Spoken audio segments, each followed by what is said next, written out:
Recherche des schémas en logique séquentielle. 2. Recherche des schémas en logique séquentielle. Ce chapitre présente un certain nombre d'informations qui, si elles sont très importantes en automatisme et dépassent quelque peu le cadre de cette leçon, ne sont pas indispensables à la compréhension des systèmes électroniques numériques qui suivront. 2.1. Recherche d'un schéma par la méthode des phases. Supposons que l'on dispose, pour commander l'allumage d'une lampe L, de deux boutons poussoirs, l'un appelé M ou marche et l'autre A ou arrêt. La figure 5 représente le tableau de fonctionnement du montage. Nous pouvons voir en examinant la figure 5 qu'il existe pour deux combinaisons identiques des variables d'entrée, A et M, deux états logiques différents pour elles, combinaison cerclée en rouge. Ceci est nouveau. Nous ne pouvons donc pas résoudre le problème par la méthode combinatoire traditionnelle. En effet, le tableau de Carnot n'admet qu'une valeur 1 ou 0 par case ou combinaison des variables d'entrée. C'est pourquoi il est nécessaire d'introduire une variable secondaire encore appelée mémoire qui permet de conserver le souvenir des événements antérieurs et d'établir une chronologie. En technologie électrique, cette mémoire est matérialisée par un relais X qui est une variable de sortie et son contact X qui est une nouvelle variable d'entrée. L'état antérieur de la sortie, compte tenu du retard introduit, est ainsi pris en compte comme une variable d'entrée supplémentaire appelée variable secondaire. On l'appelle variable interne en électronique. Par commodité, nous prendrons x égale L, ce qui n'est pas obligatoire. En effet, on pourrait imaginer également x égale F, L. Nous pouvons réécrire le tableau de fonctionnement de la manière indiquée figure 6. Dans la théorie 2, nous avons vu l'utilisation des tableaux de Carnot dans lesquels les variables d'entrée étaient indépendantes des sorties. Or, ici ce n'est plus le cas car L égale x, et une variation de L entraîne une variation de x. Nous avons affaire ici, en séquentiel, à des circuits rebouclés sur eux-mêmes pour lesquels on ne peut utiliser la méthode de Carnot. À partir du nouveau tableau de fonctionnement où chaque combinaison des entrées détermine un état stable des sorties, nous pouvons représenter au moyen d'un graphique appelé chronogramme l'évolution de M, A, X, X et L en fonction du temps, figure 7. Le chronogramme de la figure 7 tient compte du retard à la montée du relais X. En effet, il existe un temps phi1 pendant lequel la bobine du relais X est parcourue par un courant alors que son contact travail n'est pas encore fermé. Il existe également un retard phi2 lorsque le contact retombe. Ceci n'apparaît pas dans le tableau de fonctionnement de la figure 6. On appellera transitoire les temps phi1 et phi2 de collage et de décollage du contact X du relais X. Nous voyons que L sera allumé pendant les phases transitoire 1 ou état stable 1 ou état stable 2. Nous pouvons donc écrire en regardant le chronogramme pour 1 et 2 que L égale X sera égal à. Or, comme nous l'avons vu dans une théorie précédente, A plus A bar B égale A plus B, donc X égale A bar M plus X. Le schéma de la figure 8 matérialise l'équation trouvée. Le logigramme est représenté par la figure 9. En examinant la figure 9, nous pouvons remarquer que le retard entre X et X n'apparaît pas, toutefois, il existe un retard dû au temps de transit à travers la porte OU et la porte B qui conditionne la boucle de réaction figure 9. Sachant que d'après le théorème de De Morgan on peut remplacer un et par un OR aux entrées complémentées et que d'autre part, un OU peut être remplacé par un OR suivi d'un inverseur, le schéma devient celui de la figure 10. Le schéma simplifié est alors celui de la figure 11. Le circuit obtenu est une bascule bistable marche-arrêt.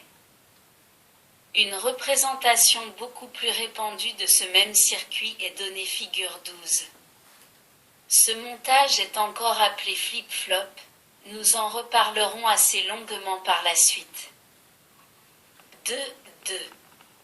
Méthode des phases généralisées.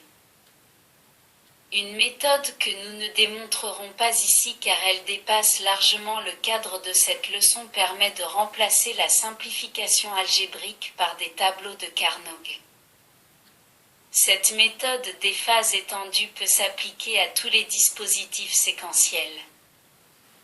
On appelle phase le temps pendant lequel se déroule un état transitoire ou stable. 2. 1.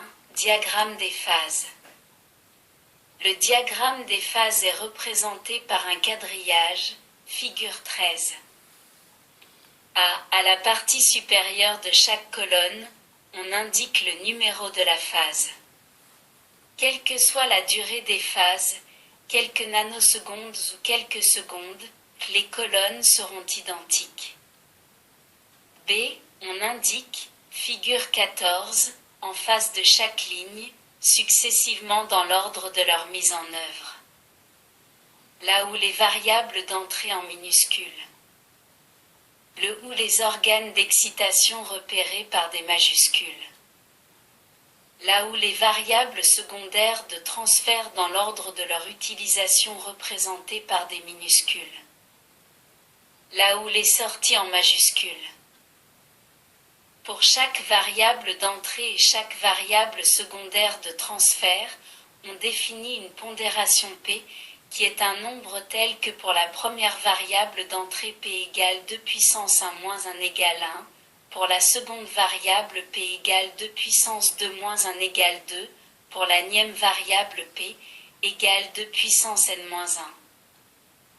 Dans l'exemple déjà résolu précédemment, le tableau des phases est représenté figure 14. 2. Tracé du diagramme. Examinons le tableau de la figure 14. La phase 0 représente par convention l'état de repos du système. Les traits gras tracés sur les lignes horizontales du tableau correspondant aux variables représentent ces variables ou contacts à l'état 1 pendant chaque phase.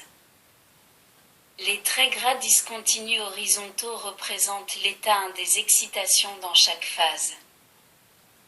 À chaque fois que la modification de l'état d'une variable d'entrée, y compris les variables secondaires, entraîne un changement d'état d'une sortie, y compris les excitations, ceci est matérialisé par une flèche verticale, en gras.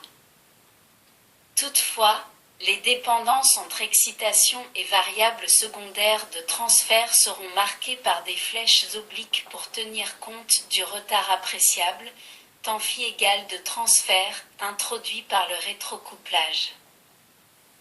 La pondération par phase pH, figurant dans le tableau, est la somme des pondérations P de chaque variable à l'état 1, entrée et transfert, effectuée verticalement à l'intérieur d'une phase donnée. Règle d'établissement du diagramme. Une seule variable doit changer à chaque phase. Les variables secondaires sont toujours en retard d'une phase par rapport à l'état d'excitation. Une pondération identique dans deux phases mais produisant des états différents des excitations ou des sorties introduit obligatoirement une nouvelle variable secondaire, il faut ajouter une excitation supplémentaire et son transfert. Nous allons voir maintenant plus en détail comment nous sommes arrivés à l'élaboration du tableau de la figure 14. 2. 3. Recherche du schéma du paragraphe 2. 1. Par la méthode des phases généralisées. A. Analyse des informations. Le point de départ très important de cette méthode est l'analyse des informations dont on dispose et l'élaboration d'un tableau de fonctionnement. Celui-ci doit montrer de façon précise les différents cas de figure possibles pour l'état des entrées et l'état des sorties pour chacune de ces combinaisons. La figure 15 donne le tableau de fonctionnement relatif au cas qui nous intéresse, figure 8. B. Construction du diagramme. À partir du tableau de fonctionnement précédent, commençons à dresser le tableau des phases du système. Ce tableau représenté figure 16 comporte 3 lignes horizontales puisqu'il y a 2 variables d'entrée A et M et une sortie L. Le tableau peut se décomposer verticalement de la manière suivante. Phase 0. Position repos A égale 0, M égale 0, L égale 0. Aucun organe n'est actionné, il n'y a pas lieu de tracer de trait en gras. La pondération pH de cette phase est 0.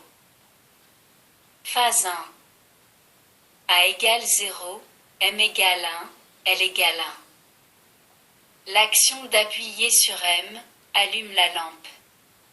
On trace un trait gras pour M et L. La pondération pH est 2. La flèche verticale indique que M égale 1 entraîne L égale 1. Phase 2. A égale 0, M égale 0, L égale 1. On prolonge le trait gras de la phase 1 pour L. La pondération pH de cette phase est 0. Attention! Pour les phases 0 et 2, la pondération est 0, or les variables d'entrée sont dans les deux cas à 0. Comme nous l'avons signalé précédemment, il est donc nécessaire d'introduire une variable secondaire pour différencier ces deux cas.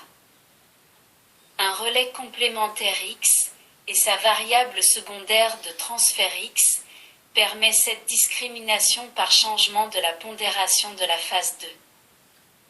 La figure 17 montre le nouveau tableau des phases obtenues avec ces nouvelles données. Phase 1. A égale 0, M égale 1, L égale 1. L'action de M provoque l'excitation de X, flèche verticale orientée de M vers X. L'action de M provoque également l'allumage de L, d'où le prolongement de la flèche verticalement vers L. Le contact de transfert X, commandé par X, est en retard d'une phase par rapport à l'excitation. On trace une flèche oblique orientée de X vers X. Si on relâche M au cours de la phase 1, on va laisser L s'éteindre. Afin de pallier à cet aléa, X n'étant pas encore à 1, il convient de prolonger l'action de M pendant la phase suivante pour s'assurer que l'impulsion sur M a été mémorisée. On procédera toujours ainsi lorsqu'une variable excitera un nouveau relais. La pondération de la phase 1 sera 2 puissance 1 égale 2. Phase 2. A égale 0, M égale 1, L égale 1. Une seule variable change d'état par rapport à la phase. En effet, seul X passe à 1 alors que M, comme nous l'avons décidé en phase 1, a été maintenu à 1, X restant collé. Il faut prolonger le trait gras de M, le trait pointillé de X, le trait gras de L. La pondération pH passe à 6. Phase 3. A égale 0, M égale 0, L égale 1. On relâche M, le trait gras s'arrête, L'excitation x est mémorisée par x, on prolonge les pointillés sur x et les traits gras sur x et L. Entre les phases 2 et 3, une seule variable change d'état, m qui est relâchée. La pondération pH de cette phase est 4. Phase 4. A égale 1, m égale 0, L égale 0. On appuie sur A, ce qui entraîne que x passe à 0 et L également. On trace donc un trait vertical fléché vers x et vers L. X va suivre x avec un retard d'une phase. On trace un trait oblique de x vers x.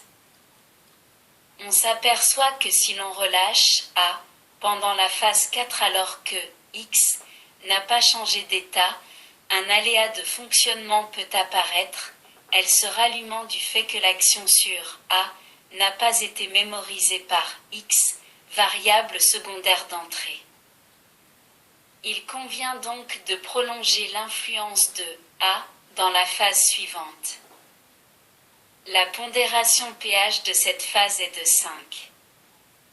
Phase 5. A égale 1, m égale 0, L égale 0. L'action sur A est prolongée, on trace le trait gras. Il n'y a plus d'excitation de transfert. La pondération pH de cette phase est de 1. Phase 6. A égale 1, m égale 1, L égale 0. Cette phase permet de mettre en évidence le cas où l'action sur A est prolongée et que l'on appuie sur M. On trace de traits pleins. La priorité est donnée à l'arrêt, l'action sur M n'a pas d'effet donc il n'y a pas lieu de tracer d'autres traits. Phase 7. Pour revenir à la phase 0, A et M relâchés, il est nécessaire de passer par la phase 7 afin que seule une variable commute. On prolonge l'action de A. Les phases 5 et 7 ont la même pondération et sont identiques, l'action sur A n'entraînant aucun changement. En maintenant M et en relâchant A, on serait alors retombé sur la phase 1. Tous les cas ont été envisagés, le diagramme est donc complet. C'est déduction de l'équation de la sortie, Lampelle. Nous avons vu au chapitre 2 1 qu'il est possible de tirer l'équation directement du diagramme. Mais dans le cas où plusieurs variables secondaires sont nécessaires, et le nombre est inconnu à la lecture de l'énoncé du problème, ceci est impossible pratiquement et les aléas sont plus difficiles à détecter. Utilisons le tableau de Carnot. Le tableau est composé de 2 n cases, n représentant le nombre total de variables primaires et secondaires. Afin d'éviter en électronique et en électricité des aléas de fonctionnement, il est obligatoire de pratiquer des groupements qui se recoupent. Numérotons en décimales les cases du tableau de Carnot, figure 18, en fonction du poids binaire des entrées par exemple pour la case. Reportons la valeur 1 dans les cases dont le numéro décimal correspond à la pondération pH par phase pour laquelle x égale 1. Le tableau de Carnot est établi pour chaque excitation, ici une seule, x, donc un seul tableau. Le tableau obtenu est celui de la figure 18. On tire du tableau l'équation suivante. X égale m, a bar plus a bar x. X égale a bar, m plus x. L'équation trouvée est bien identique à celle obtenue chapitre 2. 1. Il suffit de faire L égale x et de dessiner le logigramme que vous pouvez retrouver figure 9.